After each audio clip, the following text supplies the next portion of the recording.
Hello everyone, welcome to the marker. आज हम class 10th का एक नया चैप्टर स्टार्ट करने वाले हैं। क्विक रिवीजन हम करेंगे कंट्रोल एंड कोऑर्डिनेशन। तो कंट्रोल एंड कोऑर्डिनेशन में बेसिकली हमें पढ़ना है हमारे ब्रेन के बारे में, कैसे ब्रेन के थ्रू हम कोई भी एक्शन परफॉर्म करते हैं। साथ में हमें पढ़ना है हॉर्मोन्स के बारे में। तो ब्रेन एक पार्ट आता है जिसको हम इंक्लूड करते हैं नर्वस सिस्टम में, और जो हॉर्मोन्स होते हैं उनको हम इंक्लूड करते हैं एंडोक्राइन सिस्टम में। ये दोनों मिलके हमारे बॉडी में पूरा कंट्रोल और कोऑर्डिनेशन करके हमें कुछ भी काम करवाने में हेल्प करते हैं। ठीक है, ब्रेन है हमारा नर्वस सिस्टम का पार्ट, ब्रेन और स्पाइनल कॉर्ड, और हॉर्मोन्स है हमारे एंडोक्राइन सिस्टम के पार्ट। अब ब्रेन से स्टार्ट करते हैं, हॉर्मोन्स में हम बाद में आएंगे। ब्रेन में स्टार्टिंग की, जब ब्रेन की हम बात करते हैं जो नर्वस सिस्टम का पार्ट है, ठीक है, ब्रेन में क्या होता है, हमारे पास बहुत सारे न्यूरॉन्स होते हैं, छोटे छोटे सेल्स होते हैं जिनको हम बोलते हैं न्यूरॉन्स। बेसिकली काम इन न्यूरॉन्स का ही होता है जिससे कि हम कोई सा भी कंट्रोल एंड कोऑर्डिनेटेड मूवमेंट करते हैं।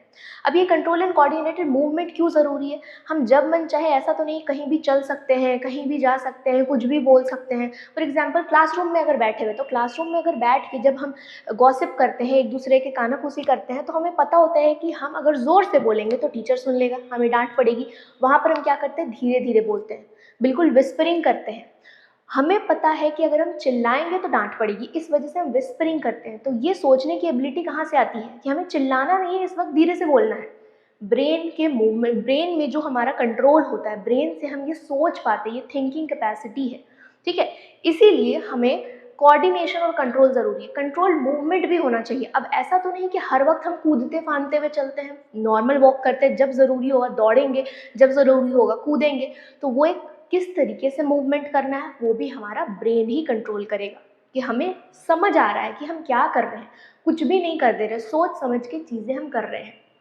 Okay, so starting with control movement क्यों ज़रूरी है? कंट्रोल मूवमेंट इसीलिए ज़रूरी है क्योंकि हमें एग्जैक्टली किस टाइम पर किस तरीके से बिहेव करना है, किस तरीके से चलना फिरना है, क्या करना है, अभी लिखना है या पढ़ना है या बोलना है, ये हमें पता होना चाहिए। डे टू डे एक्टिविटीज़ करेंगे हम इस हिसाब से। ठीक है, अब यहाँ पर कुछ रिसेप्टर्स होते हैं। कैसे ये इन्फॉर्मेशन ट्रांसफर होता है कि हमें पता है कि अभी हमें चलना है, या अभी हमें दौड़ना है, या हमें कूदना है।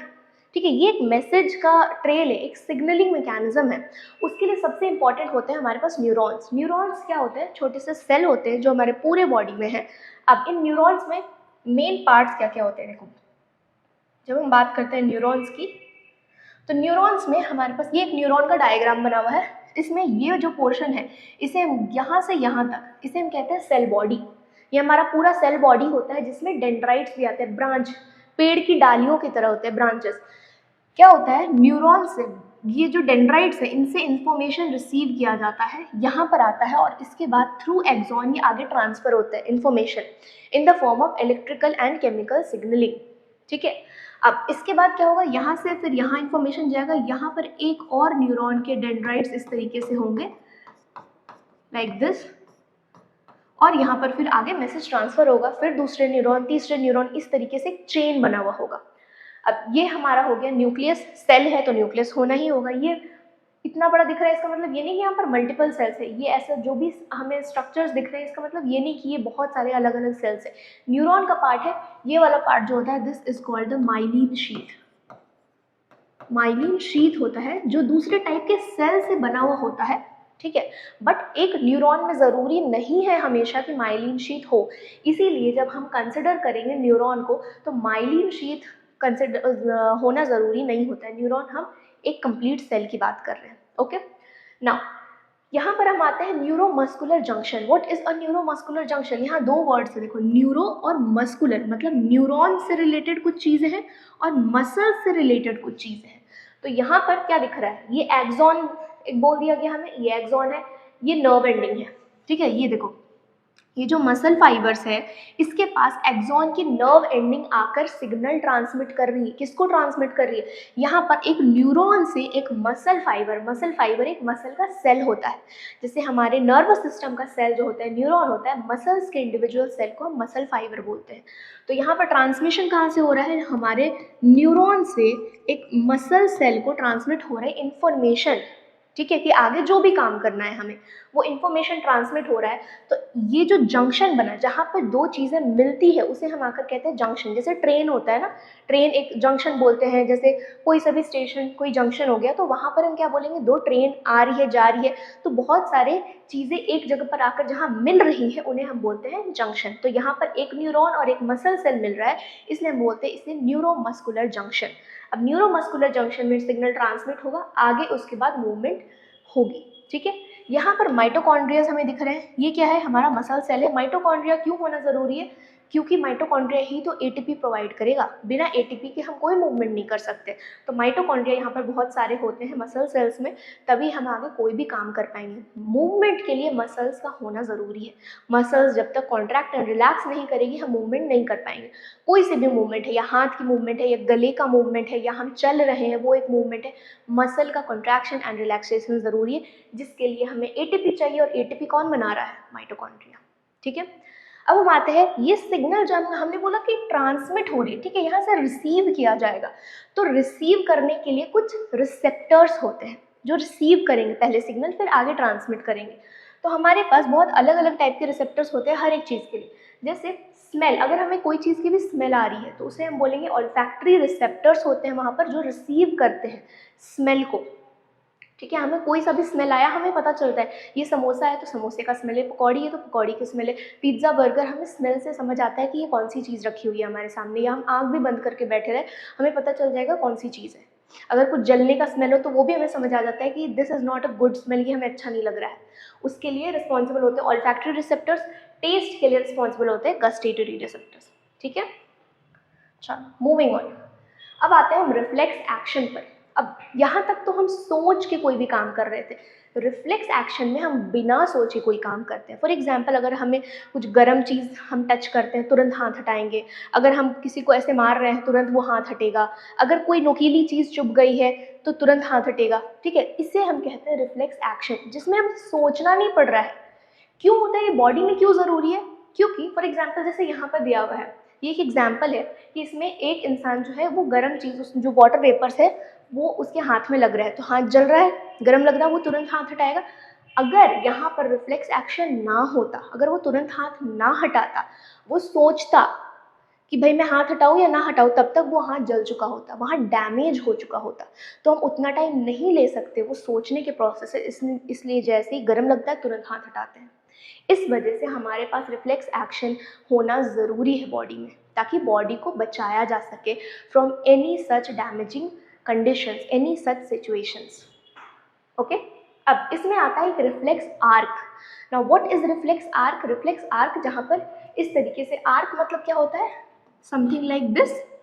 ठीक है, यहाँ पर क्या हो रहा है, रिफ्लेक्स आर्क बन रहा है। देखो कैसे बन रहा है, यहाँ पर से रिसेप्टर्स मतलब सिग्नल रिसीव करेंगे, किस चीज़ का सिग्नल रिसीव करेंगे, हीट का। हाथ में जो रिसेप्टर्स है हमारे पास, हीट, कोल्ड, पेन के रिसेप्टर्स होते हैं, रिसेप्टर्स हीट रिसीव करेंगे, आगे यहाँ पर तुरंत सिग्नल ट्रांसमिट हो रहा है स्पाइनल कॉर्ड में। ठीक है, इस तरीके से सिग्नल ट्रांसमिट हो रहा है स्पाइनल कॉर्ड में। यहाँ पर एक रिले न्यूरॉन है, वो आगे सिग्नल ट्रांसमिट हो रहा है। एक न्यूरॉन ये जिसे हम कह रहे हैं जो लेकर जा रहा है message of heat, sensory neuron. एक रिले बीच में जो काम कर रहा है, लाइक अगर किसी को हिंदी आती है किसी को तमिल आती है, तो बीच में एक इंसान होना चाहिए जिसे हिंदी भी आती है तमिल भी आती है, तो वो दोनों के बीच में ऐसे रिले काम कर रहा है। ओके, तो ये रिले न्यूरॉन से आगे मैसेज गया, एंड देन यहाँ से फिर तुरंत वापस से इस जगह पर मैसेज जाएगा कि हाथ हटाना है। सो दिस, ये जो पोर्शन बना इस टाइप से कुछ बना, so this is resembling an arc, इसीलिए कहते हैं रिफ्लेक्स आर्क। तो अगर हम एक फ्लो चार्ट बनाएं तो रिसेप्टर्स मैसेज रिसीव करेंगे, सेंसरी न्यूरॉन आगे लेकर जाएंगे, इंटर न्यूरॉन मैसेज, दोनों के बीच में एक रिले, इंटर न्यूरॉन जो है रिले का काम करते हैं, इंटर न्यूरॉन या रिले न्यूरॉन। ठीक है, रिले न्यूरॉन को ही इंटर न्यूरॉन हम कहते हैं।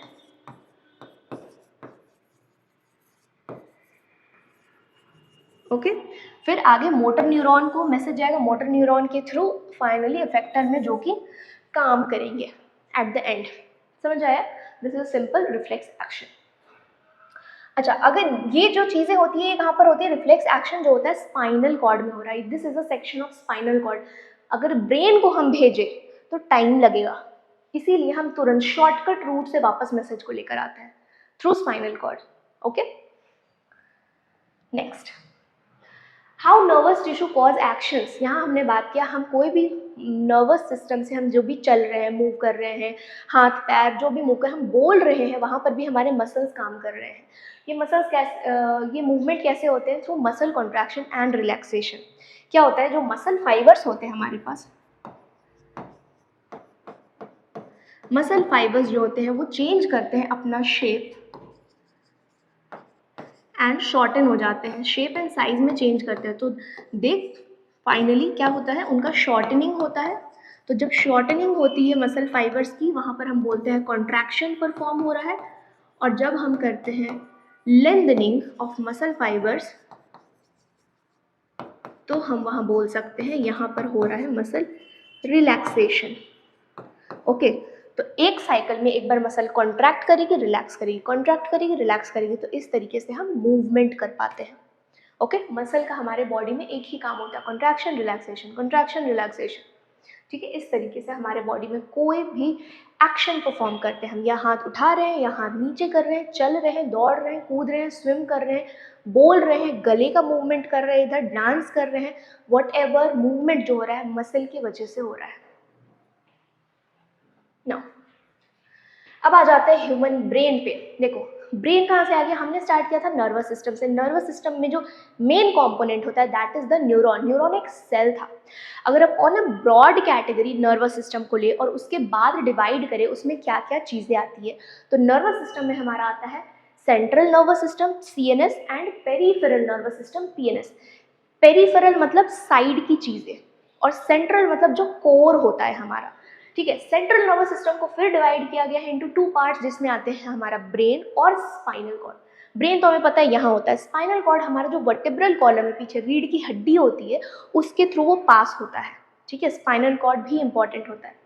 पेरिफेरल नर्वस सिस्टम में यहाँ से जो ब्रेन से जो भी नर्व्स निकल रहे हैं, अब वो हमने देखा न्यूरॉन्स, वो अलग अलग लेंथ के हो सकते हैं। तो जो भी न्यूरॉन्स ब्रेन से निकल के हमारी पूरी बॉडी में फैल रहे हैं उसे हम बोलते हैं क्रेनियल नर्व्स।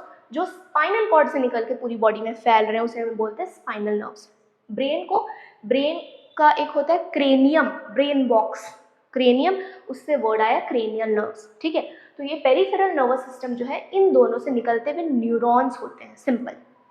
अब ब्रेन के बारे में आ जाते हैं, उसके बारे में हमें ज़्यादा नहीं पढ़ना है। ठीक है, यहाँ पर हमें आता है फोकस। स्पाइनल कॉर्ड हमने रिफ्लेक्स एक्शन पढ़ा, तो reflex action is related to spinal cord. Okay, अब आते हैं ब्रेन पे। ब्रेन में फिर से हमने डिवीजन किया, हम एकदम छोटे छोटे पार्ट्स में हर चीज़ को डिवाइड करते जा रहे हैं, कैटेगराइज करते जा रहे हैं। ब्रेन में हमने डिवीजन किया, हमारे पास आया fore brain, mid brain and hind brain. 3 parts होते हैं ब्रेन के। फोर ब्रेन, फोर मतलब आगे, मिड मतलब मिडिल, हाइंड मतलब पीछे। तो फोर ब्रेन होगा, मिडिल में पोर्शन होगा मिड ब्रेन, और पीछे साइड जो होता है that is hind brain. Fore brain जो होता है, fore brain is responsible for any kind of smell या हियरिंग या साइट। जो भी हम देख रहे हैं, सुन रहे हैं, हमें कोई भी स्मेल आ रहा है, वो सब कुछ कंट्रोल कहाँ से हो रहा है, उन सब के लिए जो न्यूरॉन्स है वो कहाँ पर प्रेजेंट होते हैं, हमारे फोर ब्रेन वाले पार्ट में। अब इस फोर ब्रेन में ही जो न्यूरॉन्स है इनकी वजह से हम सोच पाते हैं, हमें याद आता है कि हमने ये परफॉर्म किया था तो हमें फर्स्ट प्राइज़ मिला था, हमने ऐसे किया था तो हम गिर गए थे, हमें यहाँ नहीं जाना, वहाँ नहीं जाना, ये करेंगे तो ये प्रॉब्लम होगी, उसके हिसाब से हम उस जगह पर दोबारा नहीं जाएंगे, या फिर इस चीज़ को हमने टच किया था तो हमें पेन हुआ था तो हम दोबारा से उस चीज़ को टच नहीं करेंगे। ठीक है, ऑल्दो अगर दिमाग में बदमाशी होगा तो हम दोबारा वही काम करेंगे। ठीक है, क्योंकि कभी कभी बच्चे डीट हो जाते हैं कि नहीं दोबारा से वही काम करना है, ऑल्दो पता है गिरेंगे, पेन होगा, हर्ट होगा, चोट लगेगी, फिर भी वही काम करेंगे, बट स्टिल ओके।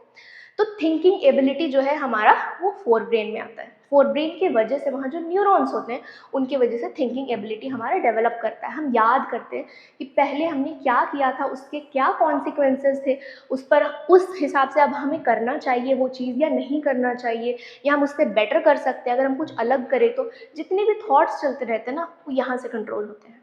ओके, अगला हंगर एंड सटाइटी सेंटर। जब हमें भूख लगती है तो भूख लगने के रीज़न भी इसी वजह यही है कि फोरब्रेन में जो न्यूरॉन्स होते हैं दे आर रिस्पॉन्सिबल, जो हमें एक मैसेज ट्रांसमिट करते हैं कि भूख लगी है तो हम खाना खाते हैं। जब हमने खाना खा लिया बहुत सारा तो हमें वहाँ पर एक फीलिंग आती है कि बस अब और नहीं खाना, पेट भर चुका है, दैट इज़ कॉल्ड सटाइटी। ठीक है, खाना जब हमने पूरा खा लिया, जितने भी हमें भूख थी, खाना खा लिया, जब हमें फीलिंग आ गई कि अब हमें क्या करना है, खाना रोक देना है, दैट इज कॉल्ड सटाइटी। तो हंगर सेंटर और सटाइटी सेंटर दोनों ही फोर ब्रेन में होते हैं। मान लो अगर हमें हंगर सेंटर होता ही नहीं, हंगर कुछ लगता ही, भूख लगती नहीं, क्या हम कभी खाना खाते? मतलब अब तो एक बात है कि हम टेस्ट के लिए फिर भी खा लेते हैं, बट अगर भूख लगती ही नहीं पूरे पूरे दिन, कभी भूख नहीं लगती, खाना कभी लोग सोचते ही नहीं इतने तरीके का खाना। अगर हमें सटाइटी सेंटर नहीं होता तो लोग खाते ही जाते, खाते ही जाते, खाते ही जाते, कभी रुकते ही नहीं, क्योंकि पता ही नहीं चल रहा है कि पेट फुल हो चुका है। तो इसलिए ये भी इंपॉर्टेंट है। Okay, now moving on. अगला है हमारा mid brain and hind brain. Mid brain and hind brain में हमारे इनवॉल्यूंटरी मूवमेंट्स कंट्रोल होते हैं। इनवॉल्यूंटरी मतलब जिस चीज़ को हम कंट्रोल नहीं कर सकते, जैसे हमारा बीपी हम अपनी मर्जी से बढ़ा घटा नहीं सकते। अगर हम एक क्वेश्चन करें कि भाई बीपी कैसे नहीं बढ़ा, अगर किसी को गुस्सा आ रहा है तो बीपी बढ़ गया, नहीं, गुस्सा आ रहा है, पर हम क्यों चाहेंगे कि हमारा बॉडी स्ट्रेस में जाए? हम नहीं चाहेंगे, तो बीपी अपने आप बढ़ती है वहाँ पर। हम नहीं चाहते कि हमारा बीपी राइज हो, ठीक है, ब्लड प्रेशर बढ़ना घटना ये कंट्रोल होगा। फिर सलाइवेशन, ऐसा ज़रूरी नहीं है कि हम हमेशा चाहते हैं, कोई भी टेस्टी सी फूड हमें हमारे सामने रखा हुआ है, हम हमेशा नहीं चाहेंगे कि हमें सलाइवेशन हो, मुंह में पानी आए, बट वो आ जाता है, वो इनवॉल्यूंटरी हमारे कंट्रोल में नहीं है, ठीक है। Next, heart rate. Heart rate ऊपर नीचे होना, that is not in our control. हम क्यों चाहेंगे बॉडी हमारा स्ट्रेस में जाए? हम नहीं चाहते हैं, बट जब हम ऐसे कोई भी एक्शंस परफॉर्म करते हैं, बॉडी स्ट्रेस में जाती है, तो उनका रिएक्शंस होता है हार्ट रेट अप डाउन होना, बीपी अप डाउन होना, ये सारी चीज़ें। हम अपने हार्ट के मूवमेंट को अपनी मर्जी से कंट्रोल नहीं कर सकते, अपने इंटेस्टाइनल मूवमेंट को, बाउल मूवमेंट को कंट्रोल नहीं कर सकते। तो ये सब कुछ जो इनवॉल्यूंटरी होती है, जो हमारे कंट्रोल में नहीं है, सब कुछ mid brain and hind brain में कंट्रोल होता है। यहाँ पर जो न्यूरॉन्स होते हैं वो रिस्पॉन्सिबल होते हैं। हाइंड ब्रेन को हम फर्दर डिवाइड करते हैं दो और पार्ट्स में। हमारे जो पीछे होता है, हम बोलते हैं ना छोटा दिमाग है, तो छोटा दिमाग क्या है हमारे पास? ये है सेरिबेलम। ये क्योंकि इसके जैसा फोर ब्रेन में एक पार्ट होता है सेरिब्रम। ओके, फोर ब्रेन में हमारे पास एक पार्ट होता है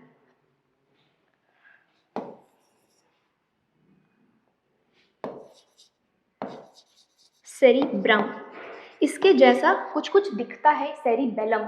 तो इसे हम क्या कहते हैं? हमारा मेन जो दिमाग है ये, पर ये छोटा दिमाग है पीछे साइड, और बहुत सेंसिटिव होता है। ओके, ना ये क्या कंट्रोल करते हैं? पोस्चर एंड बैलेंस, जो हम सीधे खड़े हो पा रहे हैं, जो हम सीधी लाइन में चल पा रहे हैं, अगर हमें पता है हमें इस स्ट्रेट लाइन में चलना है, वो चल पा रहे हैं, अगर हमें पता है कि हमें एक पैर पर खड़ा रहना है, हम बैलेंस कर पा रहे हैं अपने आप को, वो सेरिबेलम की वजह से है।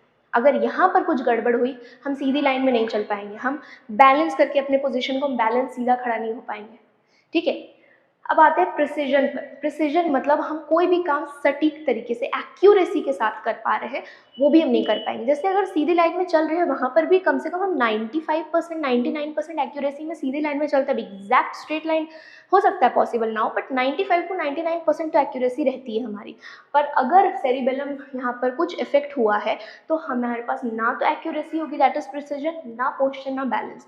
जैसे अल्कोहल कंजम्पशन जो लोग करते हैं, अल्कोहल में क्या होता है? सेरिबेलम सबसे ज़्यादा इफेक्ट होता है। तो जब अल्कोहल कंजम्पशन लोग करते हैं तो सेरिबेलम इफेक्ट होता है, जिसकी वजह से वो सीधे नहीं चल पाते, वो आड़े टेढ़े चलते हैं, ठीक है। तो कोई भी ऐसा इस तरीके का इंसान हो, उसको कभी स्ट्रेट लाइन में जाने बोला जाए, नहीं कर पाएगा। क्यों? क्योंकि यहाँ पर सेरिबेलम इफेक्ट हुआ है, ठीक है। समझ में आया सेरिबेलम के इंपॉर्टेंस? चलो नेक्स्ट मूव ऑन करते हैं। हमें पता है हमारे इतने सारे इंपॉर्टेंट काम ब्रेन, स्पाइनल कॉर्ड कंडक्ट करवा रहा है, ठीक है। Reflex action spinal cord, brain से तो सब कुछ ही ऑलमोस्ट हम कर रहे हैं। तो इनको बचा के रखना भी ज़रूरी है, इनका प्रोटेक्शन ज़रूरी है। इनको ऐसे ही हम नहीं छोड़ सकते कि रहे तो रहे, ना रहे तो ना रहे, ये हम नहीं कर सकते हैं। तो इनको जब हम प्रोटेक्शन की बात कर रहे हैं, इनको बचा के रखने के लिए बॉडी में कुछ चीज़ें हैं।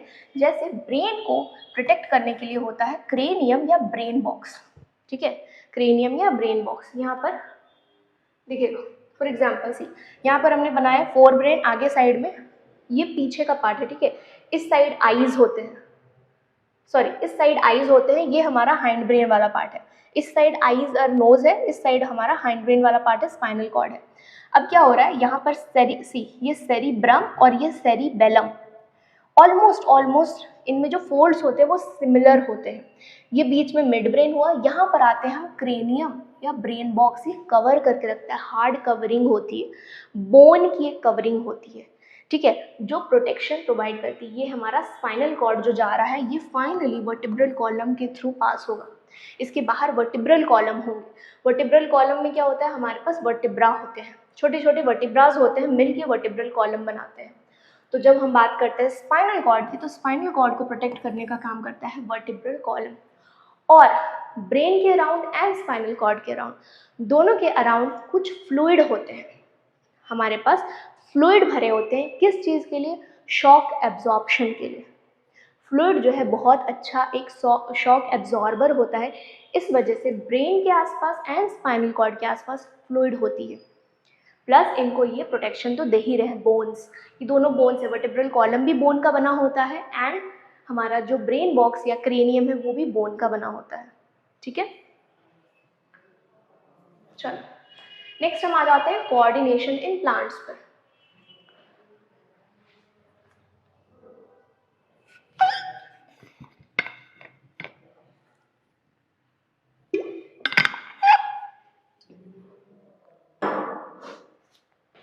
ना कोऑर्डिनेशन इन प्लांट्स पर जब हम बात करते हैं तो प्लांट्स में दो तरीके के मूवमेंट हो सकते हैं, growth independent and growth dependent. Plant में कोई नर्वस सिस्टम नहीं होता, ठीक है, तो हम प्लांट में कभी पेन फील नहीं हो सकता, उनमें नर्वस सिस्टम नहीं होता है। तो जब हम प्लांट के दो तरीके की मूवमेंट की बात कर रहे हैं, growth independent and growth dependent, तो जो ग्रोथ इंडिपेंडेंट मूवमेंट होता है वो बहुत फास्ट होता है, हम देख सकते हैं। जैसे एक प्लांट है that is touch me not, ठीक है, या उसे हिंदी में कहते हैं छुई मुई, या फिर उसके साइंटिफिक नेम है मिमोसा, मिमोसा पुडिका, ये साइंटिफिक नेम है।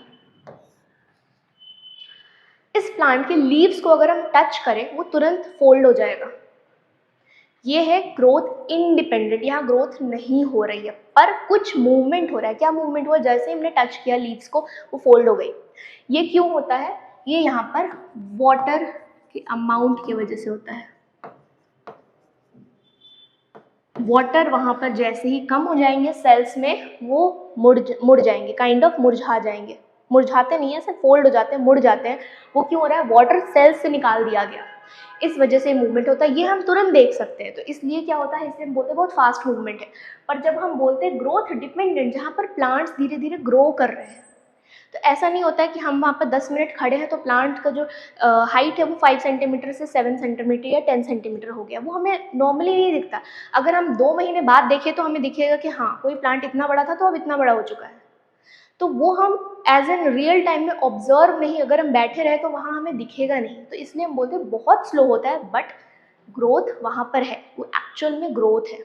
ओके, अब ये जो है ये हम बोलते हैं प्लांट ग्रोथ या हाइट इन प्लांट्स, इस तरीके की movement, increase in height, increase in height of plants. Okay, अब हम आते हैं एक दूसरे टाइप के मूवमेंट पे, that is called the tropic movement. Tropic movement मतलब किसी चीज के इन्फ्लुएंस में मूव करना, उस तरफ मूव करना या उसके अवे मूव करना। ट्रॉपिक मूवमेंट मतलब इन्फ्लुएंस होना, या तो उसके तरफ मूव कर रहे हैं या तो उससे दूर मूव कर रहे हैं। तो यहाँ पर जो डायग्राम है ये एनसीईआरटी का डायग्राम है, अभी तक जो भी हमने डायग्राम पढ़े सब के सब एनसीईआरटी के डायग्राम्स थे, ठीक है। तो एनसीईआरटी के डायग्राम में क्या यहाँ पर बनाया हुआ है कि हमने यहाँ पर एक पॉट में एक प्लांट ग्रो किया है। अब वो प्लांट इस साइड मूव नहीं कर रहा, सीधा मूव नहीं कर रहा, वो जिधर सनलाइट आ रही है उस साइड मूव कर रहा है। तो ट्रॉपिक मूवमेंट शो कर रहा है किसके इन्फ्लुएंस में, सनलाइट के। सनलाइट से जो रेज आते हैं वो फोटॉन्स होते हैं, ठीक है। Photons is the unit of light, unit of energy. तो हम उस बेसिस पर इसे नाम देते हैं फोटोट्रॉपिज्म। फोटोट्रॉपिज्म मतलब सनलाइट के इन्फ्लुएंस में मूवमेंट।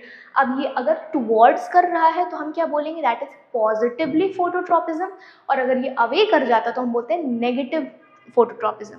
सिमिलरली हमारे पास आता है जियोट्रॉपिज्म।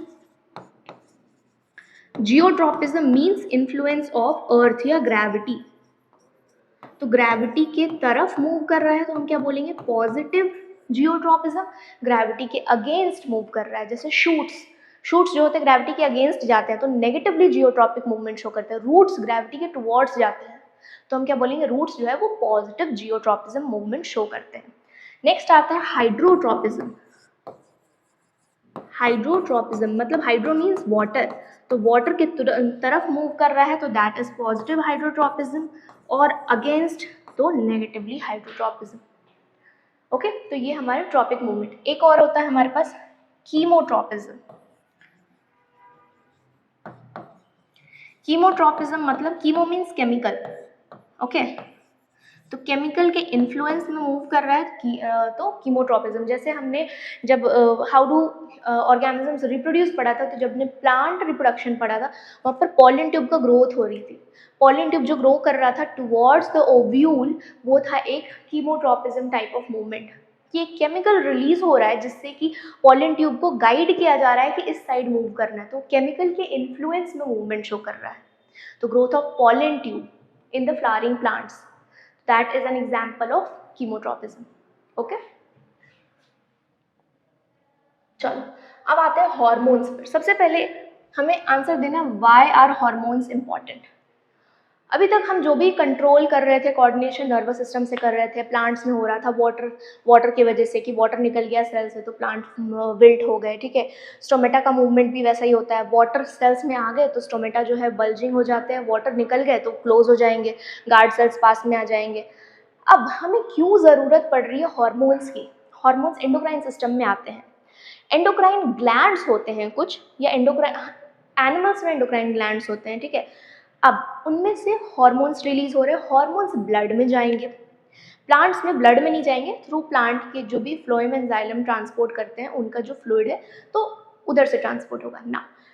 हॉर्मोन्स जो होते हैं वो जब ज़रूरत है वो तभी सिंथेसाइज होंगे, ऐसा नहीं है कि हमेशा। एनिमल्स की अगर हम बात करें तो जब ज़रूरत है, जितने अमाउंट में ज़रूरत है उतने ही सिंथेसाइज होंगे, और वो अपने सोर्स से डिफरेंट प्लेस पर एक्ट करते हैं। प्रोड्यूस यहाँ हुए हैं, ब्लड में घुले, एक्ट यहाँ करेंगे, तो जहाँ पर प्रोड्यूस हुए हैं एग्जैक्टली वहाँ एक्ट नहीं करते हैं, वो अलग जगह पर जाकर एक्ट करते हैं। ओके, नाउ ज़रूरत क्यों है? ज़रूरत इसीलिए है क्योंकि जो भी हमने नर्वस सिस्टम पढ़ा था, न्यूरॉन्स हर एक सेल तक नहीं पहुंच पाते, हमारे बॉडी के हर एक सेल के पास नर्व एंडिंग नहीं होती है, तो हमारे हर एक सेल जो है वो सिर्फ एक नर्वस सिस्टम से कोऑर्डिनेशन नहीं शो कर सकते हैं, उनको कोऑर्डिनेटेड एक साथ चलाना है, सबको मैनेज करके चलना है पूरे बॉडी को, तो वो सिर्फ अकेले नर्वस सिस्टम नहीं कर पाता। बट क्योंकि ब्लड हमारे हर एक सेल के पास पहुंचता है और ब्लड में हॉर्मोन्स मतलब पोर किए जाते हैं, ठीक है, तो फाइनली हम क्या बोल सकते हैं, हॉर्मोन्स हमारे हर एक सेल ऑफ द बॉडी तक पहुंच सकते हैं। इस वजह से हमें एंडोक्राइन सिस्टम की ज़रूरत है। प्लस एक और रीज़न है कि अगर हम बात करें नर्व कंडक्शन की, तो नर्व कंडक्शन होगा एक टाइम पे, फिर उसको वापस से सिग्नल ट्रांसपोर्ट होगा, फिर वापस से एक सिग्नल जनरेट होगा, ट्रांसपोर्ट होगा, तो हम कंटिन्यूअसली ये नहीं कर पाते हैं। पर हॉर्मोन्स अगर है तो हॉर्मोन्स रिसेप्टर्स भेजते जाएंगे मैसेज, हॉर्मोन्स के पास भी रिसेप्टर्स है, ओके, जैसे नर्व के पास, नर्व सेल्स के पास रिसेप्टर्स होते हैं, तो वो कंटिन्यूअसली रिसेप्टर्स को मैसेज भेजते जाएंगे, वहाँ पर लगातार काम होता रहेगा। एक ये रीज़न है। अब हम आ जाते हैं हॉर्मोन्स इन एनिमल्स। एनिमल्स में मतलब हम लोग, बेसिकली ह्यूमन बींग्स की बात कर रहे हैं हम लोग। तो एनिमल्स के हॉर्मोन्स में हमें पढ़ना है सबसे पहला एड्रेनलिन। एड्रेनलिन को हम बोलते हैं फाइट और फ्लाइट हार्मोन, और ये रिलीज होता है एड्रेनल ग्लैंड। एड्रेनल ग्लैंड का होता है हमारी जो किडनी है, किडनी के ऊपर एक कैप लाइक स्ट्रक्चर होता है, उसे हम कहते हैं एड्रेनल ग्लैंड, दोनों किडनी के ऊपर, ठीक है, cap like structure, that is called the adrenal gland. अब ये जो एड्रेनल ग्लैंड जो हार्मोन रिलीज करता है दैट इज एड्रेनलिन। एड्रेनलिन को हम बोलते हैं फाइट और फ्लाइट हार्मोन। क्यों? जब भी इमरजेंसी सिचुएशन होती है, या फिर इमरजेंसी हार्मोन भी बोलते हैं, जब भी इमरजेंसी सिचुएशंस होती है बॉडी में, उस वक्त ये रिलीज होता है हमारे पास, और उस हिसाब से हम एक्ट करते हैं। जैसे फॉर एग्जांपल इमरजेंसी सिचुएशन, जैसे लाइफ थ्रेटनिंग एक सिचुएशन आ गया कि अगर कोई चलते चलते सामने से एक शेर दिख गया, अब उसे पता है कि शेर, मेरा लाइफ यहाँ पर डेंजर में है, अगर मैं कुछ ना करूँ तो शेर तो खा जाएगा, ठीक है। उस कंडीशन में दो ऑप्शन है, या तो शेर से लड़ लो, फाइट कर लो, या तो भाग जाओ, फ्लाइट कर लो। अब ऑब्वियसली बात है, शेर से कोई अकेला इंसान लड़ नहीं सकता, तो वहाँ पर सबसे बेस्ट ऑप्शन क्या होगा? फ्लाइट। तो वहाँ पर फ्लाइट करने के लिए भागना पड़ेगा, बहुत तेज़ भागना पड़ेगा। तो जब तेज़ भागेंगे एड्रेनलिन हेल्प करेगा। कैसे हेल्प करेगा? ये क्या करता है, हमारे स्केलेटल मसल्स, जो हमारे बॉडी में, हाथ और पाँव में जो मसल्स होते हैं लिम्ब में, उसे कहते हैं स्केलेटल मसल्स। स्केलेटल मसल्स की तरफ ब्लड भेज देंगे सारा का सारा, क्योंकि वहाँ पर कॉन्ट्रैक्शन चाहिए। जितना ज़्यादा ब्लड जाएगा उतना ज़्यादा वो मूव कर पाएंगे। तो स्केलेटल मसल्स की तरफ सारा ब्लड, ऑलमोस्ट सारा ब्लड ट्रांसफ़र कर देते हैं। हमारे डाइजेस्टिव सिस्टम से और हमारे स्किन से सारा ब्लड उस तरफ भेज दिया जाता है, क्योंकि उस वक्त ऑब्वियस सी बात है, अगर शेर सामने है तो किसी को भूख नहीं लगेगा। सामने तुम पिज्ज़ा, बर्गर, समोसा, छप्पन भोज रख दो, वहाँ पर भी उसे कुछ नहीं दिखेगा, वो भागना चाहेगा। ठीक है, तो हमें उस वक्त भूख नहीं लगेगी, डाइजेस्टिव सिस्टम का कोई रोल नहीं है वहाँ पर। तो इस वजह से डाइजेस्टिव सिस्टम से और स्किन से सारे, ऑलमोस्ट सारा नहीं हमेशा, बट ऑलमोस्ट मैक्सिमम ब्लड भेज दिया जाता है हमारे स्केलेटल मसल्स को, वहाँ पर भागने की ज़रूरत है। ठीक है, प्लस हमारे हार्ट बीट को बढ़ाया जाता है, क्योंकि जितना हार्ट तेज़ी से ब्लड पंप करेगा उतने ज़्यादा जल्दी ब्लड जाएंगे हमारे हाथ और पाँव की तरफ, उतने तेज़ से हम भागेंगे। तो इस कंडीशन में, इमरजेंसी कंडीशन में एड्रेनलिन रिलीज़ होता है। क्या क्या काम कर रहा है एड्रेनलिन? हमारे स्केलेटल मसल्स की तरफ ब्लड भेज रहा है, हमारे स्किन और डाइजेस्टिव सिस्टम से ब्लड कम कर रहा है उधर भेजना, एंड हमारे हार्ट बीट को इंक्रीज कर रहा है। ये 3 काम करता है। ठीक है, नेक्स्ट आते हैं थायरोक्सिन। थायरोक्सिन जो रिलीज होता है from thyroid gland. Thyroid gland जो है, इनमें आयोडीन का होना very important, very important, iodine होना, तभी थायरोक्सिन बनेगा। थायराइड ग्लैंड हमारे यहाँ पर होता है। ओके, अब थायराइड ग्लैंड का काम है थायरोक्सिन बनाना। थायरोक्सिन का मेन फंक्शन है हमारे बेसल मेटाबॉलिक रेट को कंट्रोल करना, मतलब हमारे बॉडी में फैट्स, प्रोटीन्स, कार्बोहाइड्रेट्स का मेटाबॉलिज्म करना, उनको तोड़ के एनर्जी बनाना, ये फंक्शन होता है।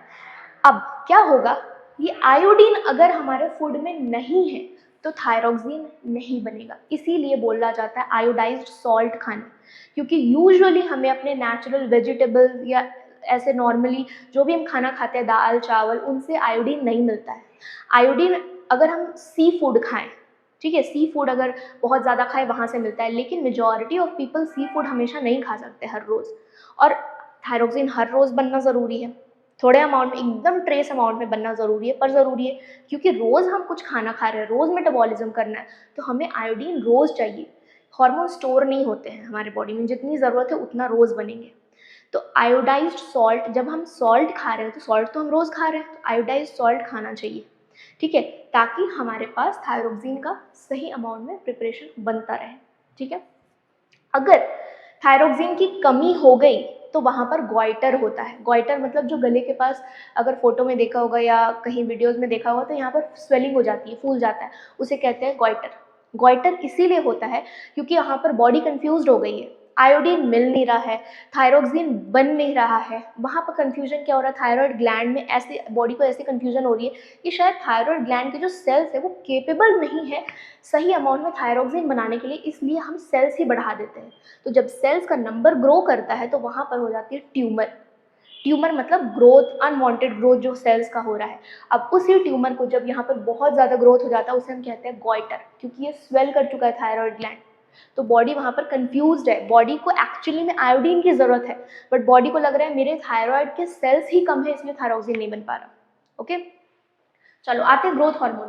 Growth hormone responsible for physical growth, ठीक है, अंडरस्टूड है। अब ग्रोथ हार्मोन्स जो होता है ये बनता है पिट्यूटरी ग्लैंड से। पिट्यूटरी ग्लैंड्स बनाते हैं जो हमारे यहाँ पर होते हैं पिट्यूटरी ग्लैंड्स। अब पिट्यूटरी ग्लैंड्स जो होते हैं वो हाइपोथैलेमस से कंट्रोल होते हैं, ये भी ब्रेन में आता है। हाइपोथैलेमस जो है ग्रोथ हार्मोन को रिलीज करने के लिए एक फैक्टर बनाता है जो कि पिट्यूटरी में जाता है, और उसके इन्फ्लुएंस में पिट्यूटरी ग्रोथ हार्मोन बनाती है, जिससे हम अपना फिजिकल ग्रोथ को कंट्रोल कर सकते हैं। अगर इसकी कमी हो गई ड्यूरिंग चाइल्डहुड, चाइल्डहुड में तो बहुत ज़रूरी है, हाइट इंक्रीज करना है ना, अगर इसकी कमी हो गई ड्यूरिंग चाइल्डहुड तो वो जो बच्चा है वो ड्वार्फ होगा। ठीक है, ड्वार्फ मतलब बौना, तो वो उसकी हाइट इंक्रीज नहीं होगी, तो वो ड्वार्फ रह जाएगा। इस वजह से ग्रोथ हार्मोन बहुत ज़रूरी है। नेक्स्ट आते हैं इंसुलिन। इंसुलिन जो है ये बनाता है पैंक्रियाज। पैंक्रियाज बनाते हैं हमारे इंसुलिन। अब इंसुलिन क्या करता है, शुगर लेवल को कंट्रोल करता है, blood sugar level. Insulin, insulin के इंजेक्शन वो लोग लेते हैं जिनको डायबिटीज़ होती है, ओके। डायबिटीज़ में हम क्या बोलते हैं, ब्लड शुगर लेवल हाई हो गया। इंसुलिन का काम है ब्लड से ग्लूकोज को सेल्स की तरफ भेजना। तो जब ब्लड में ग्लूकोज बहुत ज़्यादा हो गया, वो सेल्स की तरफ जा ही नहीं पा रहा है, उस कंडीशन को हम कहते हैं कि डायबिटीज़ या डायबिटिक पेशेंट में ये होता है कि उनमें इंसुलिन बिल्कुल नहीं या बहुत कम क्वांटिटी में बन रहा है, जिसकी वजह से ब्लड में तो शुगर लेवल हाई है, क्योंकि हम जो भी खाना खा रहे हैं वो अल्टीमेटली न्यूट्रिएंट्स तो ब्लड में जा रहे हैं। ब्लड में शुगर लेवल हाई है, बट हम ब्लड में शुगर लेवल हाई रख के क्या करेंगे अगर वो सेल्स को ही नहीं पहुंच पाए, क्योंकि सेल्स ही तो एक्चुअल मेटाबॉलिज्म कर रहे हैं, सेल्स ही तो एक्चुअली में एटीपी बना रहे हैं, सेल्स को ग्लूकोज पहुंचाना ज़रूरी है। अगर वो नहीं पहुंच पा रहा है तो ब्लड, हम कुछ भी खा ले कोई फ़र्क नहीं पड़ता। इस वजह से इंसुलिन या इंजेक्शंस लिए जाते हैं, इंसुलिन ब्लड से ग्लूकोज पहुंचाते हैं सेल्स में, फिर हम नॉर्मली अपना जो भी डे टू डे एक्टिविटीज़ होता है वो कर पाते हैं। ओके। यहाँ पर एक टर्म लिखा है फीडबैक मैकेनिज्म। फीडबैक मैकेनिज्म में क्या होता है, एक बुक में टर्म लिखा है दैट इज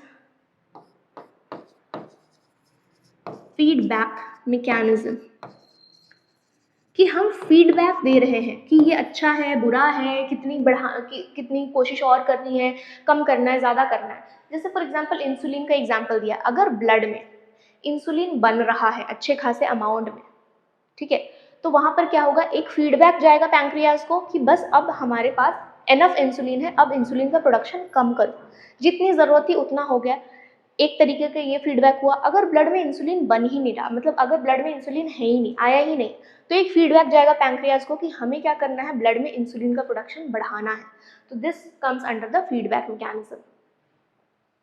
चलो अगला हम आते हैं, ये दो और टाइप के हार्मोन्स होते हैं जो कि आफ्टर प्यूबर्टी रिलीज होते हैं। जैसे मेल में जो हार्मोन्स होते हैं दैट इज टेस्टोस्टेरोन, और फीमेल में एस्ट्रोजन एंड प्रोजेस्टेरोन, ये भी हार्मोन्स ही हैं। ये हमारे रिप्रोडक्शन में हेल्प करते हैं। ये हमने रिप्रोडक्टिव सिस्टम में कवर किया हुआ है। अगला आ जाते हैं हम हार्मोन्स इन प्लांट्स। प्लांट्स में हमारे पास 4 हार्मोन्स हैं, जिनमें से 3 ग्रोथ प्रमोट करेंगे, एक को ग्रोथ को इनहिबिट करेगा। जैसे ऑक्सिन, ऑक्सिन में क्या होता है, हम देखते हैं कुछ इस तरीके का सिचुएशन हो रहा है। ऑक्सिन जो है वो हमेशा शूट के टिप्स में बनती है।